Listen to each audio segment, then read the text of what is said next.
La fois dernière, c'était la rencontre avec Smaug. Smaug, donc on a vu, hein, l'enfourcheur de tonneaux, là. On a vu. Là, pour vous rappeler, les nains sont enfermés dans le tunnel entre la porte cachée et l'intérieur d'Erebor. Et Smaug est en vol vers Lac-Ville, ou Bourg-en-Lac, ou Esgaroth. Et donc là, on retrouve Bilbo et les nains qui sont enfermés. Si vous vous rappelez, on a vu que dans les derniers chapitres, on a les nains qui oscillent vraiment entre un optimisme et puis juste un désespoir. Ils sont vraiment pas ouf, hein, pour le moment, les nains, au niveau de leurs émotions, dans le sens où ils sont très très vite désespérés. Et ici, au début du chapitre, on a des nains mais déprimés qui gémissent, hein, c'est la fin, on va mourir ici, quoi. Et là, encore une fois, comme on commence à le voir maintenant depuis quelques chapitres, Bilbo, il est complètement en décalage avec les nains. Bilbo, là, il est enfermé dans un tunnel, avec, s'ils ouvrent la porte, potentiellement, il y a un dragon qui les attend pour les bouffer. Et bonsoir, Arcos. En fait, là, Bilbo est beaucoup plus dans sa réaction émotionnelle, dans une réaction qui est un petit peu plus, comme on pourrait dire, terre à terre, et toujours avec ce côté, vous savez, un petit peu mystique qu'il a. Il ressent comme une sorte d'étrange soulagement, comme si un énorme poids s'était envolé de ses épaules. C'est encore un moment, vous savez, c'est ces moments un petit peu quasi prophétiques de Bilbo, parce que tout porte à croire que l'élan d'espoir que Bilbo ressent à ce moment-là peut coïncider notamment avec la mort de Smaug à Esgaroth, par exemple. On va seulement l'apprendre, nous, un peu plus tard. Mais là, les nains avec Bilbo sont enfermés. Smaug s'était envolé pour Lac-Ville. Vous connaissez l'histoire, si vous avez vu les films, vous savez que Smaug va mourir là-bas. Potentiellement, c'est vraiment ça, ce poids qui s'enlève d'un coup, c'est Bilbo qui a ressenti, entre guillemets, dans la force, que Smaug vient de mourir, tout simplement. Bref. Bilbo, il comprend pas ce qui s'est passé, mais il pressent, si vous voulez, comme cette destruction de Smaug, et ça lui redonne du courage. L'espoir que Bilbo a, ça repose pas juste sur cette sorte de perception bizarroïde et mystique. Il y a aussi l'application d'autres citations et maximes de son papa. Et coucou Red. Son père, qui est donc Bungo Bessak ou Saké, disait notamment tant qu'il y a de la vie, il y a de l'espoir. La troisième fois est la bonne, etc. Une fois de plus, en fait, là, on voit que Bilbo arrive à rester très terre à terre avec son côté Bessak ici. Et en même temps, le côté aventureux Took qui est là. Tout est allié à la perfection. Ce côté rationnel face au danger. Vraiment, le mariage parfait d'un Bessak Took, ça, on l'a bien vu. En fait, la différence de Bilbo entre ses compagnons, c'est vraiment apparent lorsqu'ils abordent l'exploration de la grande salle. Parce que oui, ils sont enfermés dans le tunnel là. Finalement, ils n'entendent pas de bruit, ils décident d'aller explorer Erebor. Et Kibana, merci beaucoup pour le follow. Ils décident d'aller explorer Erebor. Et là, on voit que tous ressentent une peur vraiment croissante dans le silence et l'obscurité. Ils sont pas sûrs en fait que Smaug ne cherche pas simplement à les attirer vers la mort en soi. Smaug pourrait très bien être présent là. Et donc ils espèrent qu'ils soient partis, mais ils ne peuvent pas le savoir là. En fait, la réponse de Bilbo à toute cette situation et cette tension, elle est plutôt audacieuse, quasi téméraire en fait. Il finit par limite lancer un défi à Smaug en lui disant « Arrête de jouer à cache-cache !» donne-moi du feu, donc donne de la lumière parce qu'ils sont dans l'obscurité. Hein. Et il lui dit, et mange-moi si t'arrives à m'attraper. En fait, là, c'est pas juste un excès de confiance comme on l'a vu juste dans le chapitre précédent, hein, mais là, c'est une détermination qui est plutôt courageuse. Il sait qu'il va être impuissant face à Smaug, il est sûr, mais il préfère mourir dans la lumière, insultant et défiant son ennemi, plutôt que de se recroqueviller dans l'obscurité. Et encore une fois, vous le savez, hein, Bilbo, il redevient cette petite mouche très spéciale qui vient piquer. Hein. Et bonsoir Alexiel, encore un joyeux anniversaire. Encore joyeux anniversaire. Voilà.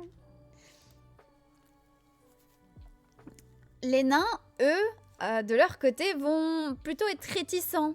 Ils restent recroquevillés là où Bilbo les a laissés. Et plutôt que de venir l'aider, ou en tout cas le laisser en tête et se joindre à lui, et l'aider aussi à tenir tête à leur ennemi, dont on rappelle, hein, les nains prétendent vouloir se venger, là on est vraiment face à des nains qui veulent faire taire Bilbo. En fait, on a vraiment Thorin et les nains qui attendent le rapport de Bilbo tranquillement. Finalement, quand Bilbo va découvrir dans la caverne que Smaug n'a pas l'air d'être là, après tout en fait, Thorin décide en fait qu'il est plus prudent d'aller chercher les hobbits qu'ils ont laissé servir d'appât. Et Balin va dire, c'est à notre tour d'aider. Parce qu'en fait, à un moment, je vous explique, Bilbo, il est là et il va crier à l'aide, tout simplement parce que c'est tout con. Il a fait tomber sa lumière par terre à cause d'une grosse chauve-souris et il se retrouve dans le noir complet. Et vu qu'il n'y a pas de dragon, il va crier à l'aide, à l'aide. Et donc les nains sont en mode, bon bah écoutez les gars, c'est le moment d'aller l'aider en fait. C'est le moment d'aller l'aider. Et c'est à ce moment-là que Balin va dire, c'est à notre tour de l'aider. Et vraiment, là, ça semble exprimer quasi la honte, mais aussi une réprimande envers Thorin, qui a, on va dire, dans ce cas-ci, un leadership un peu douteux. Finalement, c'est cette bonne volonté de Balin qui rachète un petit peu les nains, mais là, on se rend compte qu'il y a un fossé qui est en train de se créer entre le personnage de Bilbo, par son courage et sa sagesse, par rapport aux nains. Et finalement, en fait, à la seconde où les nains vont descendre et vont apercevoir le trésor, ça passe comme ça, du désespoir à la jubilation, à la joie, le bonheur. Là, on a vraiment une sorte d'élan de cupidité qui arrive. Ils se remplissent les poches de pierres précieuses. Le narrateur va quand même nous prévenir que l'or peut souvent ronger le cœur d'un nain. Et on se rend compte ici qu'il y a quand même un truc qui est joli dans la situation. C'est que l'amour des nains pour l'œuvre de leur père, c'est pas juste possessif et avare en fait. Ils brandissent des vieux trésors à la lueur de leurs torches. Ils les caressent, les palpent. En fait, c'est pas juste une cupidité comme ça. Ils partagent en fait le bonheur d'avoir retrouvé ça. Ils se parlent à voix haute. Il y a une joie et un débordement de fierté aussi. Fili et Kili qui s'emparent de harpe. Rappelez-vous, dans le poème du premier chapitre, ça parle de harpe d'or. Et là, Fili et Kili retrouvent ces harpes d'or et ils font résonner dans les salles une mélodie longtemps silencieuse, comme dans le poème en fait. Les nains sont de retour dans leur ancienne demeure et les salles qui n'avaient entendu que le silence, ou en tout cas le ronronnement d'un petit dragon, s'anime finalement avec musique et harmonie. Et finalement, même Bilbo finit par être emporté par ce moment de gaieté. Thorin va donner à Bilbo quelque chose de très très important que tout le monde connaît, hein. C'est la cotte de Mithril. Évidemment, hyper importante, hein. Avec une ceinture de perles et avec des cristaux. Bref, on se rappelle peut-être, hein, mais Bilbo, il aimait bien les boutons de son gilet. Et il les avait perdus à la porte arrière avec les gobelins. Et maintenant, en fait, lui, il est en train de briller et de scintiller. Bref, Bilbo est bling bling comme il faut. Il le dit même dans sa tête, il se sent magnifique. En fait, ce plaisir un petit peu innocent que Bilbo il éprouve à porter son nouveau manteau, ouais, c'est vraiment ça, pourrait un peu aussi inspirer la prudence. Rappelez-vous, Smaug était très vaniteux par rapport à son apparence très brillante comme ça. Et au moment où Bilbo le flatte justement pour lui montrer son ventre, parce que Bilbo l'a bien flatté, hein, il l'a bien caressé dans le sens des écailles là, bah, voilà, cette vanité a fait que Smaug a bien montré son petit ventre de dragon tout chaud avec tous ces joyaux et cet or et ces diamants coincés. Bah, ça, en fait, Bilbo va lui dire à ce moment-là, à Smaug, mais quelle magnificence de posséder un gilet de diamants fin. Et là, en fait, Bilbo, c'est lui qui a maintenant un ventre désormais scintillant de pierre blanche, en fait. Il utilise exactement les mêmes mots pour se décrire. Mais là, Bilbo, il a retenu la leçon. Il va pas se laisser avoir par une sorte d'auto-glorification. Il tempère, si vous voulez, son admiration pour sa côte de Mithril en reconnaissant qu'en fait, bah, si ses voisins le voyaient, ils seraient en train de se moquer de lui. Et une fois de plus, en fait, c'est encore une fois les souvenirs de chez lui, de la comté des hobbits, qui maintiennent Bilbo dans un côté très rationnel. Bilbo se retourne bientôt et tente aussi de faire que les nains gardent ce côté un peu rationnel quand ils tombent sur leur trésor finalement. Voilà. On est là avec Bilbo son esprit qui se tourne vers des considérations un petit peu plus pratiques. Hein. Évidemment, il pense qu'il donnerait bien de ses précieux gobelets pour boire quelque chose de réconfortant dans l'un des bois de Béorn, enfin dans un bol en bois de Béorn. Bilbo dit qu'il essaye de briser l'excitation des nains en disant « Et maintenant, ce trésor n'est pas récupéré. Nous ne cherchons pas encore de l'or, mais un moyen de nous échapper. » Bref, Bilbo, il essaye d'interpeller comme il peut les nains, en tout cas d'avoir quelque chose qui fasse tiquer les nains. Mais c'est comme s'ils étaient distraits, en fait. Quelques minutes auparavant, les nains étaient totalement désespérés, piégés dans le tunnel de la montagne, confrontés au choix de soit mourir de faim dans le tunnel, soit être tués par un dragon qui les attend.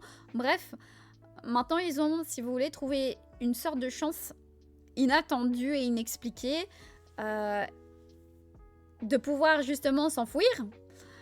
Et ils gaspillent cette chance en jouant avec des bijoux et en chantant une sérénade avec leur harpe. Tout ça, ça nous livre aussi un rappel un petit peu plus sombre. Hein. Les nains semblent avoir cédé à la tentation de considérer, en tout cas cet instant, comme une fin en soi, si vous voulez. Le fait d'avoir retrouvé leur or, c'est une fin en soi. C'est l'accomplissement en fait de la quête qu'ils avaient cherchée à cul-de-sac. Une fois de plus, là, quand ils sont en train de fêter leur trésor, les nains oublient le dragon dans leurs calculs. Tant que Smaug n'est pas détruit, et je rappelle que là, ils ne peuvent pas savoir que Smaug connaît sa fin à Esgaroth. En fait, tant que Smaug n'est pas détruit, en fait, ils n'ont pas vraiment gagné leur harpe et leur trésor, en fait. Cette armée si vous voulez, d'armes ou d'armures, etc., devrait être plus pratique que de se remplir les poches de pierres précieuses, normalement. Et en fait, la question, finalement, de Bilbo aussi, qui est pertinente à un moment, c'est à quoi va servir une armure contre Smaug, en fait. Et finalement, parce que les grands-pères et les nains devaient sans doute porter ces mêmes armures et en tout cas posséder les mêmes armes au moment où le dragon est venu à Erebor, quoi. En fait, les nains même s'ils étaient un petit peu plus, on va dire, même terre à terre, à essayer de trouver, on va dire, de quoi terrasser le dragon, finalement, bah, ils seraient pas si près plus que ça, en tout cas, de réussir d'accomplir leur quête, si vous voulez. Là, les nains, dans ce chapitre, ils accomplissent pas grand-chose, hein, mais leur propre perspective a changé. Là, au début du chapitre, on a un Thorin lui-même qui se sent étouffé par le tunnel, hein, qui est oppressant pour lui. Et il déclare je dois bientôt sentir le vent sur mon visage ou sinon je vais mourir ». Une fois que Thorin retrouve les richesses de son peuple, la situation change totalement. En fait, Thorin, là, c'est plus un nain vagabond. C'est vraiment Thorin qui a l'air royal, vêtu d'un manteau d'anneaux plaqué or, avec une hache à manche d'argent, avec une ceinture incrustée de pierres écarlates. En fait, là, le roi sous la montagne est clairement de retour. Et le titre du chapitre, donc une absence remarquée en français, mais en anglais, c'est Not at home, donc pas à la maison, littéralement, ou pas chez moi. On a vraiment une ironie qui se dessine. C'est Bilbo qui emploie ces mots dans le chapitre, hein, en faisant référence à l'absence inattendue du dragon. Voilà. Et là, si vous voulez, c'est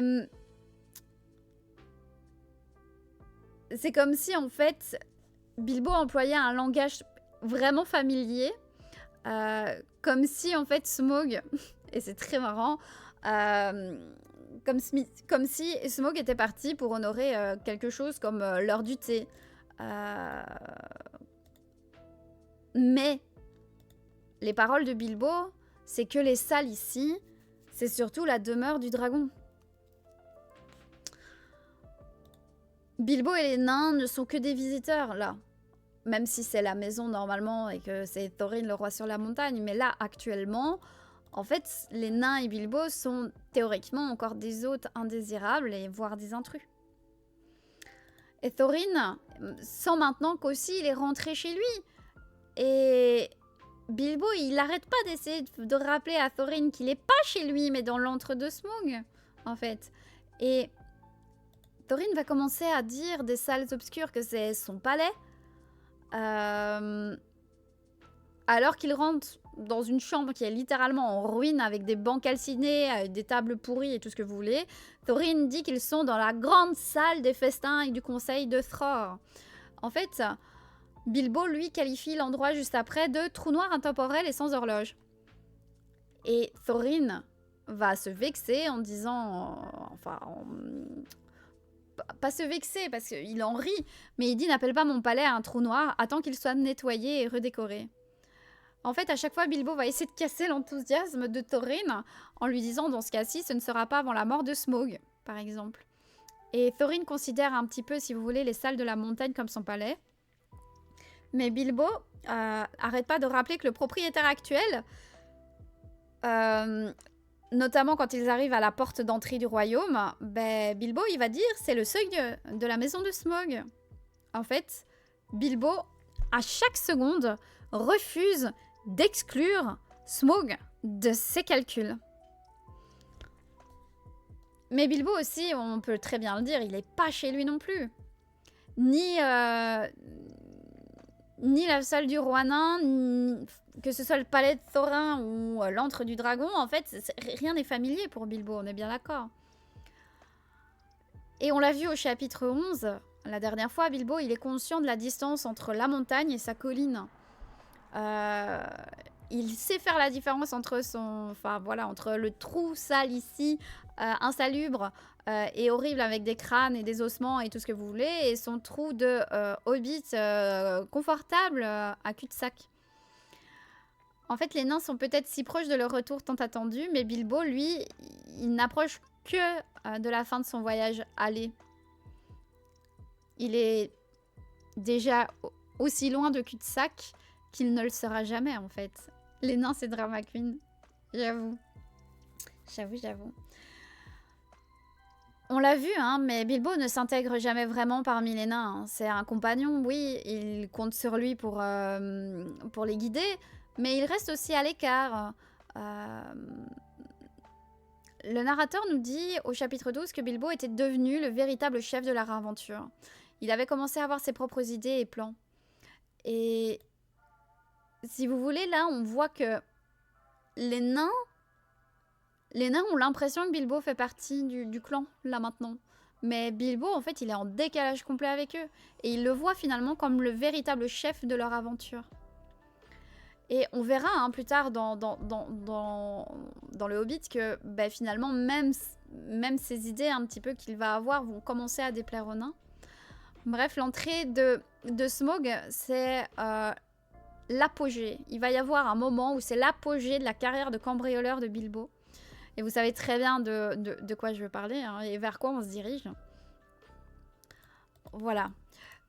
En fait, lorsque Bilbo se faufile dans le tunnel qui le mène vraiment près de l'antre de Smaug, Bilbo sait que c'est un moment important pour sa carrière. Il a compris quand même beaucoup de choses en tant que cambrioleur. Mais là, en fait, il sent qu'il a... Il a toujours ce besoin, il le ressent toujours ce besoin de faire ses preuves auprès des nains. Lorsqu'il vole la coupe d'or avant le chapitre précédent sous le nez du dragon, Bilbo, il songe à l'impact que cela aura sur sa réputation professionnelle. Il dit j'ai réussi, ça leur montrera plus un épicier qu'un cambrioleur. En fait, les nains le félicitent justement et se mirent à son service pour des générations à venir. Et de toute évidence, Bilbo, c'est devenu limite un cambrioleur légendaire, hein, si vous voulez. Et il a accompli la mission pour laquelle il avait été engagé et tout va bien. Mais en fait, la triste vérité est que le vol glorieux de la coupe par Bilbo, c'est inutile, on est bien d'accord. C'est impressionnant comme cambriolage et ses employeurs l'apprécient sans doute, hein, mais ça ne sert à rien. Comme le souligne Smaug aussi dans le chapitre précédent, la coupe n'est pas d'une grande utilité à flanc de montagne. En effet, là, on est dans une inutilité de Bilbo dans l'accomplissement de sa mission professionnelle. Et en fait, pourquoi voulait-il exactement un cambrioleur? Parce que le travail d'un cambrioleur, c'est de s'introduire dans les maisons et de voler des trésors. Donc, Smaug suppose que le vol est le seul but des nains. Il pense qu'il prévoit de voler l'or petit à petit. Mais est-ce que c'est exactement ce que les nains avaient pensé à l'origine, avant que les chiournes retentissent à Lac-Ville? Voilà, c'est sans doute ce qui devait être possible, hein, vu que les nains n'ont même pas réfléchi à une façon de tuer le dragon, hein, ce qui aurait dû être le point de départ de leur plan, on est bien d'accord. Mais c'est une idée très mauvaise, le fait de cambrioler un trésor comme ça. Comme Bilbo et Smaug s'en rendent compte très facilement. Bilbo souligne que s'ils voulaient cambrioler tout le trésor de Tror, ils auraient dû faire appel à 500 cambrioleurs et non un seul. Et Smaug ajoute que même s'il réussissait cette tâche improbable, il n'aurait fait aucun progrès car il ne pourrait tirer aucun profit des trésors tant qu'il ne l'aurait pas sorti sain et sauf de la désolation autour de la montagne.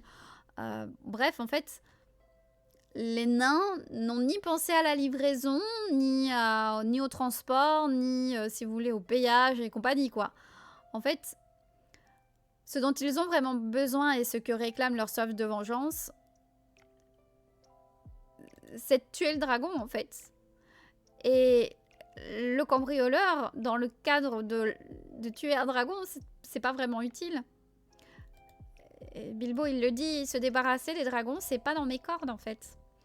Et l'étonnante absence de planification de la part des nains, on peut peut-être l'imaginer.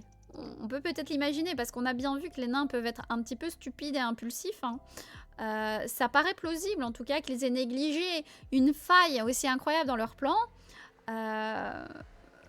Mais, rappelez-vous, c'était pas le plan initial des nains. C'était le plan de Gandalf à l'origine. N'ayant rien trouvé, Gandalf, dans le fait de tuer, comment tuer un dragon potentiel, Gandalf avait opté pour le cambriolage. Et il avait choisi, il a obligé limite les nains à prendre Bilbo.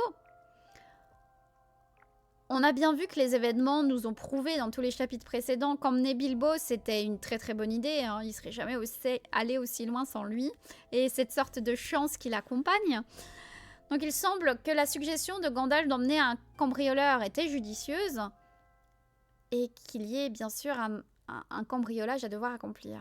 Et là, c'est là où on a ce dernier cambriolage qui arrive.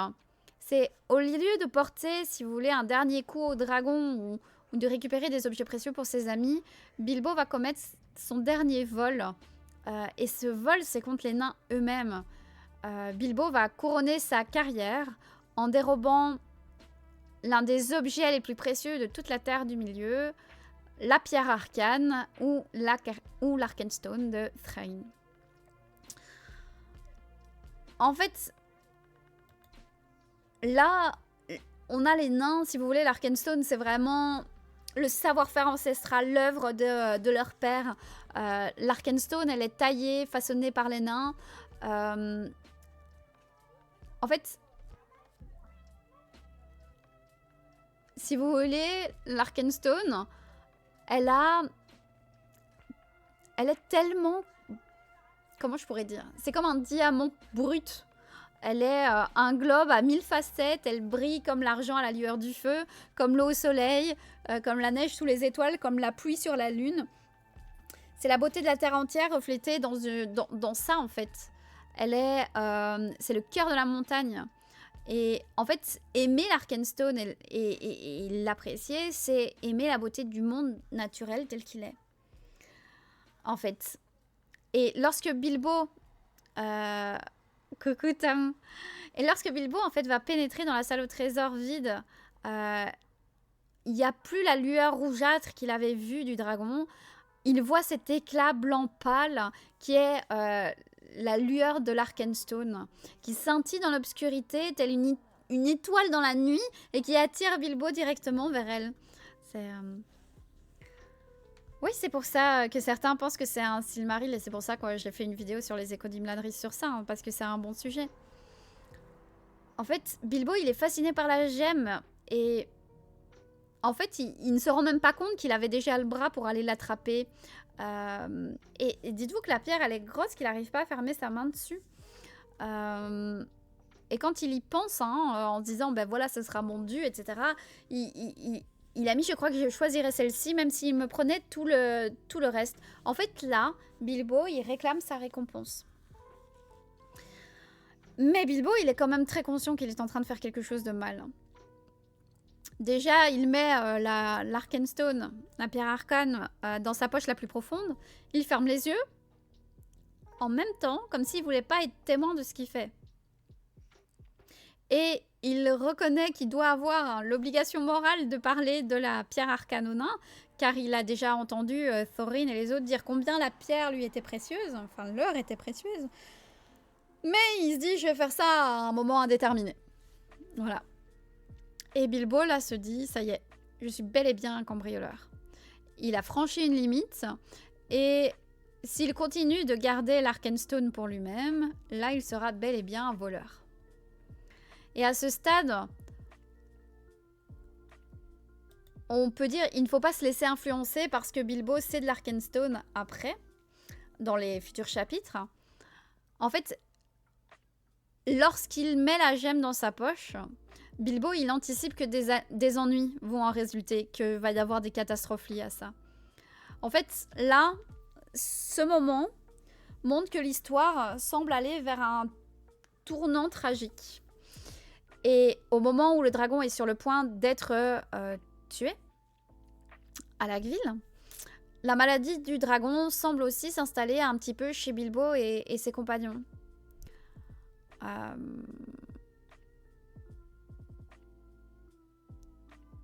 Le voyage, en fait, pourrait-il se terminer par une sorte de meurtre, des coups bas et une gemme brillante serrée dans des mains pleines de sang. Ben, en fait, c'est totalement ce qui pourrait arriver. C'est totalement ce qui pourrait arriver. En fait, on a quand même, si vous voulez, une raison d'espérer que le vol de l'Arkenstone par Bilbo va pas se transformer en catastrophe.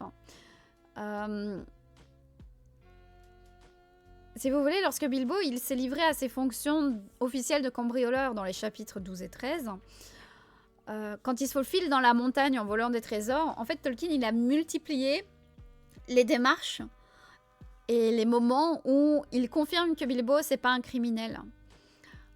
Lorsque Bilbo vole la coupe, le narrateur nous dit que Smaug s'est égaré dans d'autres rêves de cupidité et de violence, gisant là dans sa salle volée, tandis que le petit hobbit remontait péniblement le long du tunnel. Au moment où Bilbo vole un objet de valeur pour la première fois, on a un rappel qui nous est fait. La personne à qui Bilbo vole n'est pas son propriétaire légitime, mais c'est lui qui est un pillard violent et cupide qui a lui-même volé la salle et tout ce qu'elle contenait. Le propriétaire légitime, en fait, attend au sommet du tunnel. Bilbo ne vole pas de trésor, là. Il s'empare simplement, récupérant des biens volés au nom d'une certaine justice. Et Smaug, dans la conversation avec Bilbo, l'appelle voleur et menteur. Mais en fait, Bilbo n'est pas un voleur, et en réalité, il ne lui ment pas non plus. Le cambriolage est peut-être une carrière douteuse, en général, mais Bilbo conserve son intégrité morale. Et malgré le parcours professionnel qui lui a été choisi, on a toujours ces traces d'honnêteté et de franchise qui laissent espérer que le vol de l'Arkenstone pourrait être bien et non en mal. Mais je pense que vous savez, vous connaissez l'histoire, évidemment. Ce sera la suite au prochain épisode. Voilà, je vous avais dit, hein, c'est un court chapitre, il faisait une dizaine de pages, il était tout petit, donc c'est allé très vite. Mais voilà, c'est la fin du chapitre 13 du Hobbit. Lundi, on se retrouve pour le chapitre 14. Voilà. On verra la suite de l'histoire du Hobbit avec plaisir pour l'analyse.